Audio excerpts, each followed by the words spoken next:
গণভোটের রায় বাস্তবায়ন এবং গতকাল জগন্নাথ বিশ্ববিদ্যালয়, ঢাকা কলেজ এবং আলিয়া মাদ্রাসায় ছাত্রদল কর্তৃক হামলার প্রতিবাদে আজকে রাজধানী ঢাকার কেন্দ্রীয় শহীদ মিনারে ছাত্র গণজমায়েতের ঘোষণা দিয়েছে ইসলামী ছাত্র শিবির। তার ধারাবাহিকতায় আমরা দেখতে পাচ্ছি যে এই মুহূর্তে কেন্দ্রীয় শহীদ মিনারে খণ্ড খণ্ড মিছিল নিয়ে বিভিন্ন জায়গা থেকে শিবিরের নেতাকর্মীরা তারা কিন্তু কেন্দ্রীয় শহীদ মিনারে জড়ো হচ্ছেন, তেমনটি আমরা দেখতে পাচ্ছি। একটু আগে আমরা কেন্দ্রীয় শহীদ মিনারে রেখেছি এবং এখানে এসে দেখতে পাচ্ছি যে সকাল 9টা থেকে যে গণজমায়েত শুরু হবার কথা, তার আগে থেকেই 9টার আগেই কিন্তু আমরা দেখি যে যেমনটি বলছিলাম যে 9টা থেকে শিবিরের এই গণজমায়েত শুরু হবার কথা রয়েছে। তার আগে থেকেই শিবিরের নেতাকর্মীরা ঢাকার বিভিন্ন জায়গা থেকে তারা কিন্তু কেন্দ্রীয় শহীদ মিনারে এসে জড়ো হতে শুরু করেছেন এবং আমরা যেটি জানতে পেরেছি যে অল্প কিছুক্ষণের মধ্যেই কিন্তু এই যে গণজমায়েতটি কিন্তু অনুষ্ঠিত হবে। এবং আমরা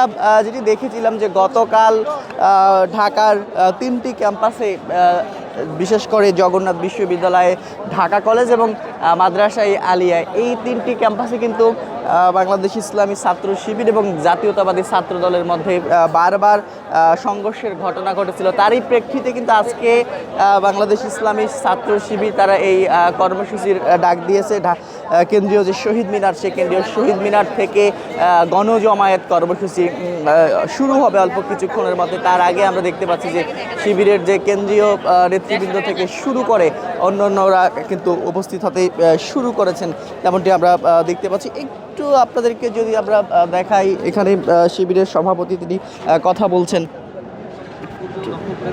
তারা তত্ত্বাবধায়ক সরকার ব্যবস্থা নিয়ে টালবাহানা করেছে।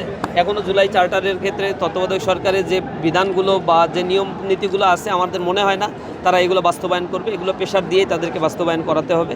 সুতরাং আমরা মনে করছি এই জায়গায় তারা আবার সেই পূর্বের রাজনৈতিক বন্দোবস্ত প্রতিটা ক্যাম্পাসে ফিরিয়ে আনার জন্য অপচেষ্টায় লিপ্ত। ছাত্র সমাজ এখন ঐক্যবদ্ধ হয়েছে, তাদেরকে প্রতিহত করার জন্য আমরা সর্বোচ্চ পদক্ষেপগুলো গ্রহণ করব। আচ্ছা, আমরা আগে যেমন লক্ষ্য করতাম যে ছাত্রলীগে যারা ছিল তারা হলগুলোতে দখল করে সেখানে গণজন বেস্ট করছে, সেই জায়গা থেকে কী মনে হয় যে ছাত্রদল একই রাস্তায় হাঁটছে? ছাত্র সমাজ এখন প্রতিহত না করলে বড় চড়া মাসুল গুনতে হবে সবার। কুমিল্লা বিশ্ববিদ্যালয়ে ইতিমধ্যে তারা গণরুম করেছে, এগুলো প্রশাসনের কাছে গিয়েছে, সকল ছাত্র সংগঠন প্রতিবাদ করেছে। এরপরে গেস্ট রুমের কালচারগুলো তারা শুরু করেছে বিভিন্ন জায়গায়। তিতুমির কলেজ তারা দখল করেছে, গতকাল আলিয়া মাদ্রাসার হলগুলো তারা দখল করেছে। একের পর এক তারা এই কাজগুলো করে যাচ্ছে। আমরা সজাগ আছি, আমরা দেখছি, আমরা প্রতিবাদ করছি। ছাত্ররাও নেমে আসবে, তখন তাদের পালানোর জায়গা থাকবে না ইনশাআল্লাহ।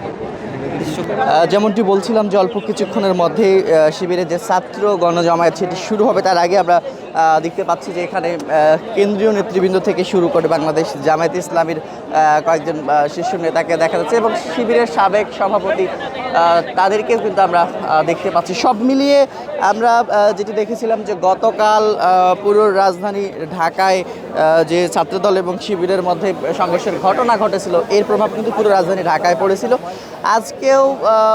আজকে যেহেতু জুলাই গণ অভ্যুত্থান দিবস, এটিকে কেন্দ্র করে যাতে করে কোনো বিশৃঙ্খল পরিস্থিতি তৈরি না হয়, সে কারণে আমরা দেখেছি মাঠে সকাল থেকে আইন শৃঙ্খলা রক্ষাকারী বাহিনীর সদস্যরা সতর্ক অবস্থায় রয়েছে এবং গতকাল যে ঘটনাটি ঘটেছে সেটির রেশ ধরেই কিন্তু আমরা দেখেছিলাম যে রাতের বেলা, বিশেষ করে ইসলামী ছাত্র শিবিরের রাতের বেলা তারা বিক্ষোভ কর্মসূচির ঘোষণা দিয়েছিল এবং ঢাকা বিশ্ববিদ্যালয়ের ছাত্রদলেরও আমরা কর্মসূচি দেখেছিলাম। সব মিলিয়ে আমরা যেটি আজকে দেখতে পাচ্ছি এই মুহূর্তে ঢাকা বিশ্ববিদ্যালয় এলাকা, পাশাপাশি সকাল থেকে আমরা দেখেছি ঢাকা বিশ্ববিদ্যালয় এলাকায় শিবিরের নেতৃবৃন্দ তারা কিন্তু এখানে আসতে শুরু করেছেন এবং শহীদ মিনারে জড়ো হয়ে তারা এখান থেকে রাজু ভাস্কর্য পর্যন্ত একটি গণজমায়েতের আয়োজন করেছেন। তো এই ছিল এখন পর্যন্ত ইসলামী ছাত্র শিবিরের গণজমায়েতের সর্বশেষ পরিস্থিতি।